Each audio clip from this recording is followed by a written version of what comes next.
Naging matagumpay ang panibagong resupply mission ng Philippine Coast Guard sa Ayungin Shoal nitong mga nakaraang araw. Pero bago yan, makapigil hininga naman ang naging girian at habulan ng tropa ng Pilipinas at mga barko ng China na nagtangkang harangin sila. May ulat si Patrick De Jesus. Umaga ng Huwebes, 7 ng Setyembre, naghanda ang mga crew ng BRP Sindangan at BRP Cabra, ang dalawang barko ng Philippine Coast Guard na sasama sa resupply mission sa Ayungin Shoal. Ang muling pagsasagawa ng RORE ay 2 linggo matapos ang matagumpay na resupply mission noong nakaraang buwan. Itong barkong sinasakyan natin ay ang BRP Sindangan. Nasa likod natin ang BRP Cabra. Ang dalawang barkong ito ng Philippine Coast Guard ang sasama sa indigenous boats na nirentahan ng Philippine Navy para magatid ng supply sa ating mga tropa sa BRP Sierra Madre na nakaistasyon sa Ayungin Shoal. So ngayon ay pasado 9:00 ng umaga ng Huwebes at kakaalis lang mula sa Buliluyan Port sa bayan ng Batarasa, Palawan. Medyo maulan at maalon ang panahon pero tuloy ang paglalayag. Sasalubungin ng Sindangan at Cabra ang dalawang bangkang sibilyan ng Armed Forces of the Philippines sa bahagi ng Sabina Shoal. Naging maganda ang panahon habang tumagal ang paglalayag hanggang sa nagtakip silim. Malalim na ang gabi nang makatagpo ang resupply boats sa rendezvous point sa bisinidad ng Sabina Shoal. Pagbukang liwayway ng Biyernes, mas tanaw na ang dalawang resupply boats, ang Onaiza May 1 at Onaiza May 2. Patuloy na sinasamahan ng mga barko ng PCG. At dito, makikita na ang isang barko ng China Coast Guard na may bow number 21616 mag-alas 6 pa lamang ng umaga na umaaligid sa ating resupply boats at mga barko. Habang mas lumiliwanag, mas nakikita ang presensya ng China. Mayroong kumpulan ng Chinese militia vessels. May namataan pa na presensya ng isa sa mga gray ship ng People's Liberation Army Navy. Mapapansin naman ang paglipad ng Poseidon plane ng US Navy na tila nagmamasid sa sitwasyon. Mayat maya rin ang natatanggap na radio challenge mula sa China Coast Guard na kaagad namang sinasagot ng PCG. To avoid miscalculations, please alter your course. Leave and keep far off. Over. To China Coast Guard 21616. This is Philippine Coast Guard vessel, BRP Sindangan, MRRB 4407, conducting lawful routine maritime patrol within the Philippine Exclusive Economic Zone. In accordance with international and Philippine national law, we are proceeding according to our planned route. Request to stay clear from our passage in accordance with the collision regulation. Over. Mas naging agresibo pa rin ang China.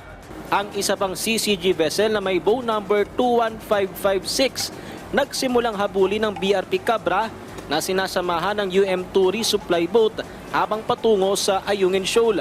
Lumapit ang isa pang CCG vessel na may bow number 21551 at ikinahon ang barko ng PCG at naturang resupply boat. Kita kung gaano sinubukang lumapit ng barko ng China at malapit nang mabangga ang BRP Cabra. Ang sinasakyan naman naming barko na BRP Sindangan ang sunod na hinabol at dinikitan ng barko ng CCG. So ilang minuto na rin tayong sinusundan itong isa sa mga barko ng Chinese Coast Guard. Makita naman natin kung gaano ito kadikit dito sa ating sinasakyan ang BRP Sindangan. So sa ngayon ay tila haharangan nito yung isa sa mga supply boats ng Philippine Navy. Meron pa dito sa aking bandang kanan yung isa pang CCG vessel na tila sinusubukang harangan naman yung BRP Cabra at yung isa pang supply boat ng Philippine Navy. So maliban dyan sa mga barko ng Chinese Coast Guard, makikita rin natin itong mga Chinese militia vessels, yung kulay asul na yan, mga Chinese militia vessels yan na tila katuwang nag-CCG sa tangkang pagharang sa ating sinasakyang barko. Tuluyang nagkat ang barko ng China sa BRP Sindangan at nag-dangerous maneuver. mabuti na lamang at bumagal ang barko ng PCG dahil posibleng magkaroon ng pagbangga. May isa pang sumunod na barko ng CCG na mas malaki. Kanina, hinahabol lang tayo ng isa sa mga barko ng Chinese Coast Guard. Pero ngayon ay hinarangan na tayo ng CCG vessel. Pero dito sa aking kanan, may isang mas malaking humarang. Ito yung Chinese Coast Guard vessel. Ang kanyang bow number ay 5305. Ang nasabing barko ang pinakamalaki sa mga CCG vessel na humabol at humarang sa mga barko ng Pilipinas. Nanatiling bantay sarado ng mga CCG vessel ang mga barko ng PCG. Sa kabila nito ay nakalusot ang 2 resupply boats hanggang Ayungin Shoal bago mag alas 11 ng umaga matapos ang ilang oras na habulan at harangan. Mag-aalas 4 ng hapon nakabalik ang mga ito. Tanda ng matagumpay na RORE mission at walang nasaktan sa ating tropa. Sa kabuuan, 4 na CCG vessel at 4 ding Chinese militia vessels ang nakipaggirian sa ating panig. 3 hanggang 6 na metro naman ang pinakamalapit na distansya sa ginawang dangerous maneuver ng mga barko ng China laban sa mga barko ng PCG. Ang iba't ibang harassment na ginawa ng mga barko ng China hindi na bago sa mga tauhan ng PCG na lumalahok sa resupply mission. We always encounter dangerous maneuvers, shadowing activities, blocking not only from China Coast Guard vessel but also from China militia vessels. During this kind of mission, it ignites our patriotism and our dedication to serving the government. Sabi ng PCG, mas agresibo ngayon ang China na harangin ng ating mga barko papasok ng Ayungin Shoal. Kaya't nag-iba rin sila ng estratehiya. Every time nag-supply tayo, talagang pinaplano nila.